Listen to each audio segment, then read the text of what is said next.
예레미야 34장의 말씀을 읽었는데요. 예레미야 34장에서 45장까지의 말씀은 남유다가 바벨론에 의해서 멸망당하기 직전과 또 멸망당한 직후의 상황에서 주어진 예언의 말씀을 기록하고 있습니다. 특별히 오늘 본문은요, 시드기야 왕이 유대 노예들에 대하여, 동족 히브리 노예들에 대하여 그들을 노예 신분에서 풀어주고 해방시켜 주겠습니다 라고 약속했던 것을 다시 일방적으로 파기한 것에 대한 책망의 말씀이 오늘 기록되어 있는 것을 우리가 읽어보았지요. 원래 이스라엘 백성들은 동족을 노예로 삼을 경우, 같은 히브리 민족, 동족을 노예로 삼았을 경우에는요, 6년 동안 그들을 노예로 이렇게 일을 시키다가 7년째가 되면 그들을 노예 신분에서 해방시켜주고 자유로운 자로 놓아주어야 되는 것이 하나님께 주신 율법이었습니다. 그런데 이 율법이 잘 지켜지지가 않는 거예요. 왜냐하면 노예가 그 당시에 재산이었지 않겠습니까? 내 재산이 있고 이 노예로 말미암아 내 삶에 편리함과 유익이 있는데 그걸 그냥 자유롭게 놓아준다? 인간적인 보통의 생각과 상식으로는 굉장히 어려운 일이었는데 그것을 하나님이 명령으로 율례법으로 주셨음에도 불구하고 이것이 잘 지켜지지 않는 거예요. 이 당시 남유다가 바벨론에 의해서 예루살렘 성이 포위당하는 가운데, 나라가 멸망당할 직전의 위험과 어려움 가운데 남유다가 있게 되었어요. 예루살렘이 그렇게 위험에 처하게 되었어요. 이때 위험에 처하게 되자 시드기야 왕이 어떤 조치를 취했냐면, 백성들과 계약을 맺는 가운데 노예된 자에게 자유를 선포하노라, 이 노예 해방령을 그 당시에 선포한 거예요. 물론 순전한 마음으로 내가 하나님 주신 율법의 말씀을 지키기 위해서 노예를 해방시키겠다는 그런 법을 제정해서 선포한 것이 아니라, 지금 바벨론에 의해서 예루살렘 성이 포위당해서 꼼짝없이 멸망하게 당했으니, 멸망당할 그런 위험에 처하게 되었으니 이걸 타개하기 위한 방법으로 군사를 좀 더 보충할 그런 요량으로 노예 신분을 폐지함으로 그들을 군사로 확보하기 위하여 궁여지책으로 이러한 정책을 펼친 거였습니다. 이렇게 시드기야 왕이 노예를 제도를 철폐함으로 군사를 확보하고, 또 한편으로는 애굽에 내려가서 애굽에게 우리가 지금 이러한 위험에 처했으니 와서 좀 도와달라, 이렇게 원군도 요청하는 가운데 이렇게 방비를 하게 되자 예루살렘을 포위하고 있던 바벨론이 일시적으로 작전상 후퇴를 하게 되었습니다. 포위를 풀고 본국으로 떠나간 거예요.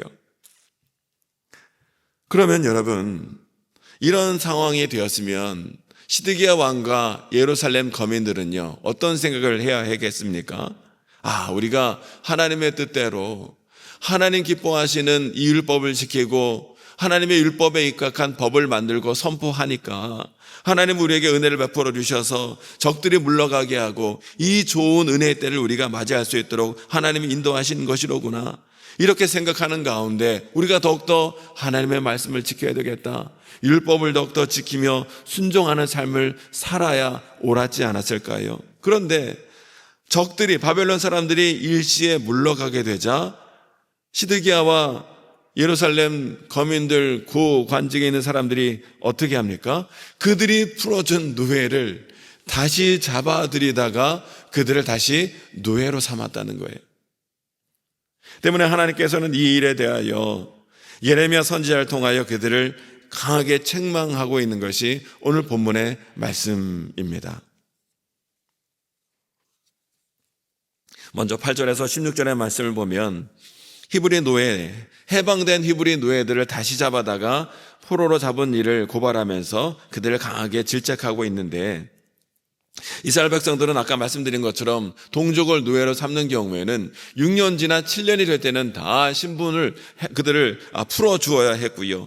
또 60년째 희년이 되면 사람 노예를 풀어줄 뿐만 아니라 경작하고 있는 땅도 원래 주인에게, 돈 주고 사온 원래 주인에게 땅도 다 주어야 하는 것이 하나님 주신 율법이었어요. 이것이 레위기 25장에 자세하게 기록이 되어 있죠. 그런데 오늘 본문에 본 말씀을 보면 유다 백성들이 이러한 율법들을 전혀 지키지 않았다라는 것이죠.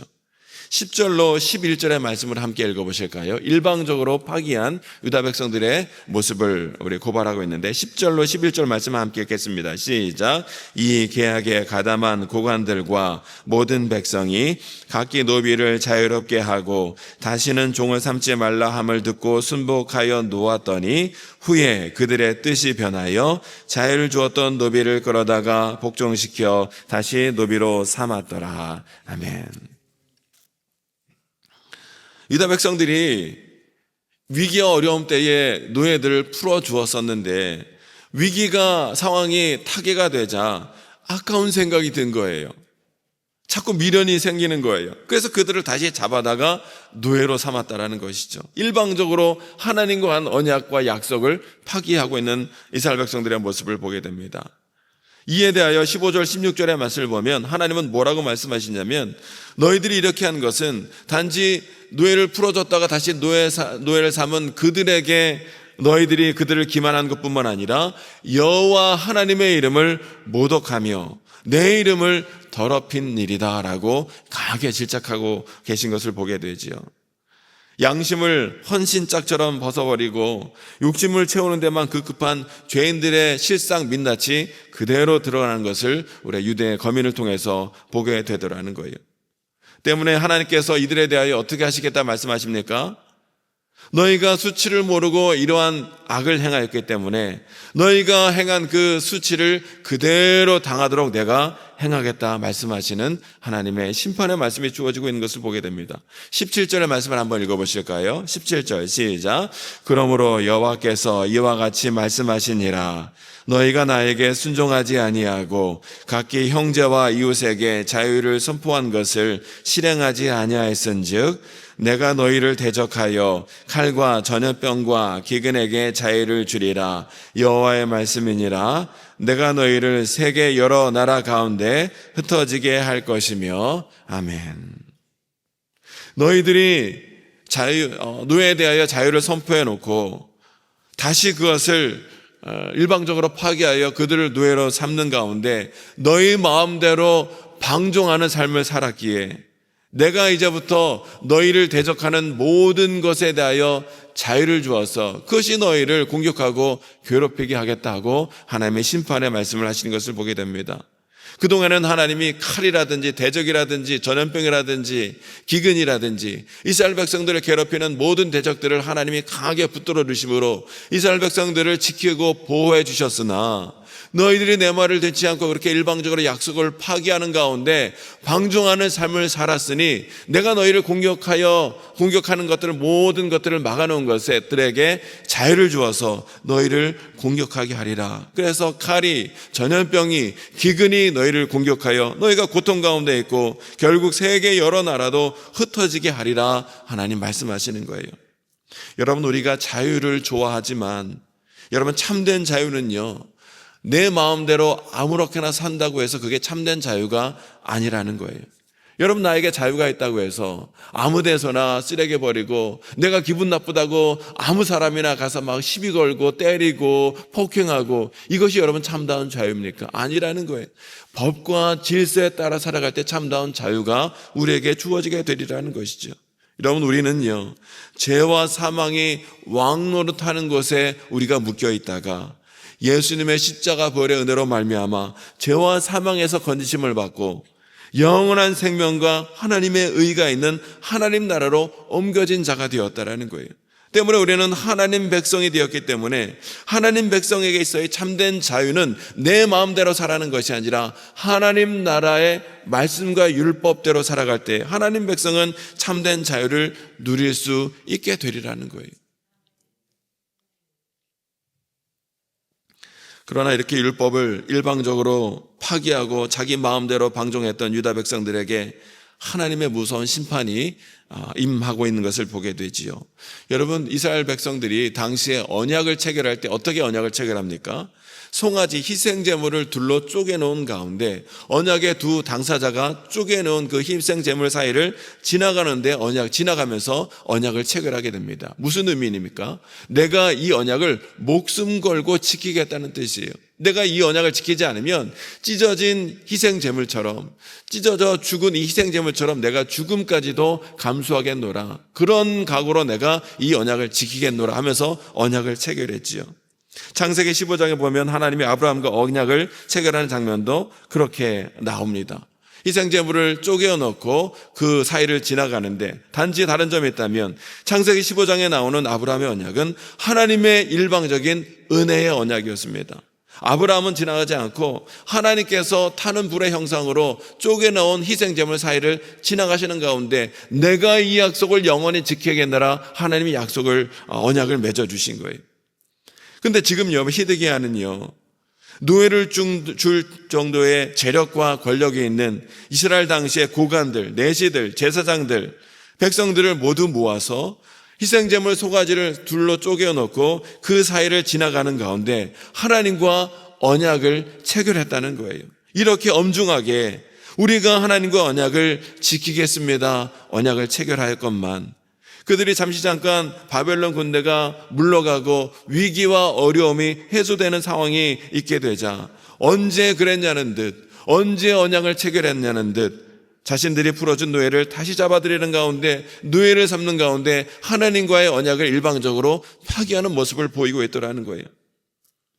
때문에 여러분, 언약을 어긴 이스라엘 백성들은 어떻게 되어야 됐습니까?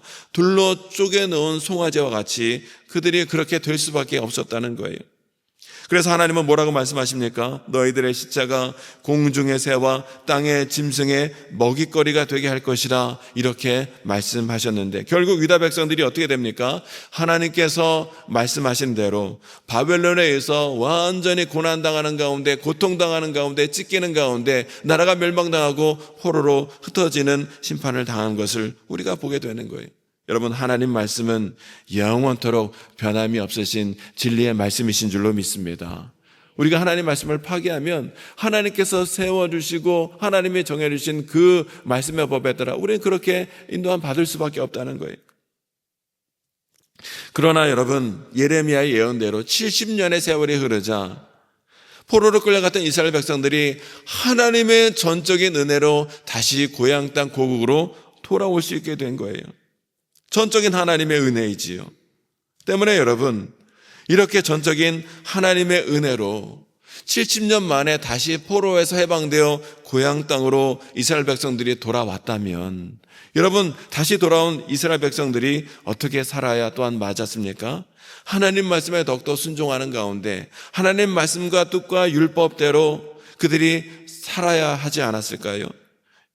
노예들을 법대로 풀어주며 하나님 말씀대로, 정의대로, 공의대로 그들이 살았어야, 하나님 말씀과 공의와 정의가 살아 숨쉬는 나라로 그들이 만들었어야 마땅했다는 거예요. 그런데 여러분, 하나님의 은혜로 바벨론에서 포로로 다시 돌아온 이스라엘 백성들이 하나님의 은혜로 말미암아 다시 예루살렘에 돌아왔음에도 불구하고 느헤미야 5장에 보면 이렇게 포로에서 돌아온 이스라엘 백성들이 어떠한 모습을 보입니까? 고리대금으로 자기 백성들을 종으로 삼는 일을 다시 자행하고 있었다라는 거예요.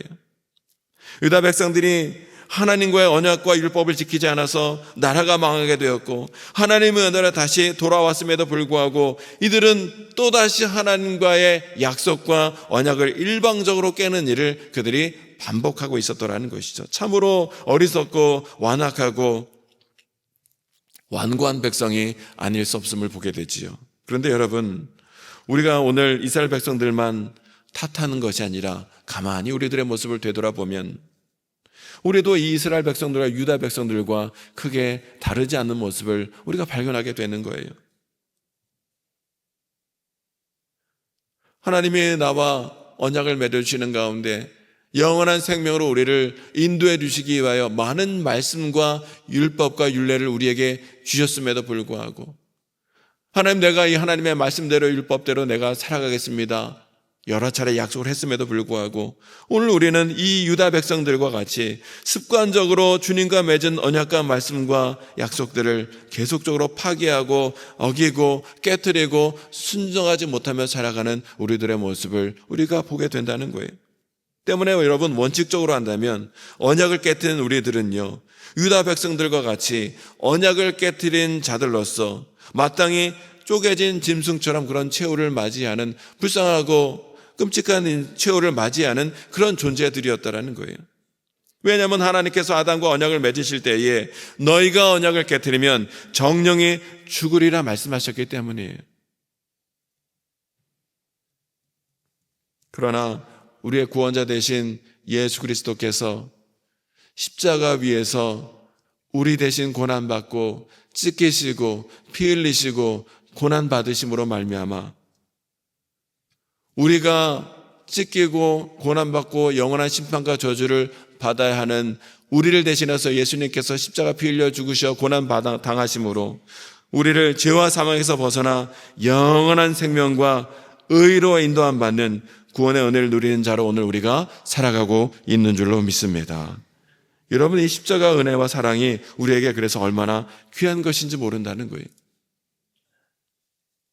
예수 그리스도께서 저와 여러분을 대신하여 십자가 위에서 대신하여 찢겨지고 고난받고 죽으심으로 인하여 그 십자가 대속의 죽으심이 있었기에 우리는 더 이상 죄와 사망의 해를 당하지 아니하고 영원한 생명과 기쁨과 소망 안에서 참된 자유를 누리는 하나님 백성으로 오늘 우리가 설 수 있게 되었다는 사실이에요. 여러분, 세상에 생명의 은인보다 더 큰 은인은 없는 법이지요. 때문에 우리는 마땅히 나의 죄를 대신하여 십자가 위에서 고난받고 죽으신 예수 그리스도의 십자가 보혈의 은혜를 잊지 아니하는 가운데 나를 살리기 위하여 희생당하신 예수님의 그 십자가 은혜와 사랑을 늘 기억하며 감사하며 찬양하며 하나님 말씀을 더욱더 지키는 하나님 백성으로 살아가야 될 줄로 믿습니다. 그리스도 안에 있는 자에게는 더 이상 정죄함이 없다라는 말씀을 다시 한번 우리가 기억하는 가운데 우리 복음 안에서 참된 자유를 누리고 복음 안에서 또 하나님 말씀 안에 순종함으로 말미암아 우리에게 구원의 은혜를 베풀어 주신 하나님과 예수 그리스도께 더욱더 감사하며 하나님 나라 백성으로 온전히 살아가는 가운데 하나님 앞에 영광 돌리며 살아가는 저와 여러분 모든 성도의 삶이 될 수 있게 되시기를 주님의 이름으로 축원합니다. 이 시간 함께 기도하기를 원합니다. 영원에 죽을 수밖에 없는 우리들이지만 예수님께서 십자가 위에 고난받고 피 흘려 죽으심으로 우리를 죄와 사망에서 구원하여 영원한 생명과 기쁨과 소망이 있는 하나님 나라 자녀로 삼아주셨으니 주님 감사합니다. 이 십자가 은혜와 십자가 복음의 진리를 우리가 잊지 아니하는 가운데 날마다 십자가 복음을 붙들며 우리 삶의 자리에서 우리에게 주신 하나님 말씀을 온전히 지키는 가운데 하나님 나라를 이루고 하나님께 귀한 열매로 영광 돌리며 나아가는 성도가 되어줄 수 있도록 아버지 하나님 성령의 은혜와 능력으로 주님 함께 해주시고 우리 삶의 모든 영역에서 하나님 말씀에 순종함으로 오늘도 하나님 나라의 기쁨을 누리며 하나님 앞에 영광 돌리며 살아가는 성도 되어질 수 있도록 감당할 만한 은혜와 능력을 주님 충만하게 허락하여 주옵소서. 우리 말씀을 기억하며 기억하시고 기도하시고 우리의 모든 삶의 제목을 주 앞에 맡기며 간절히 기도하는 이 시간이 되길 원합니다. 우리 주여 많이 외치시고 함께 기도하겠습니다. 주여.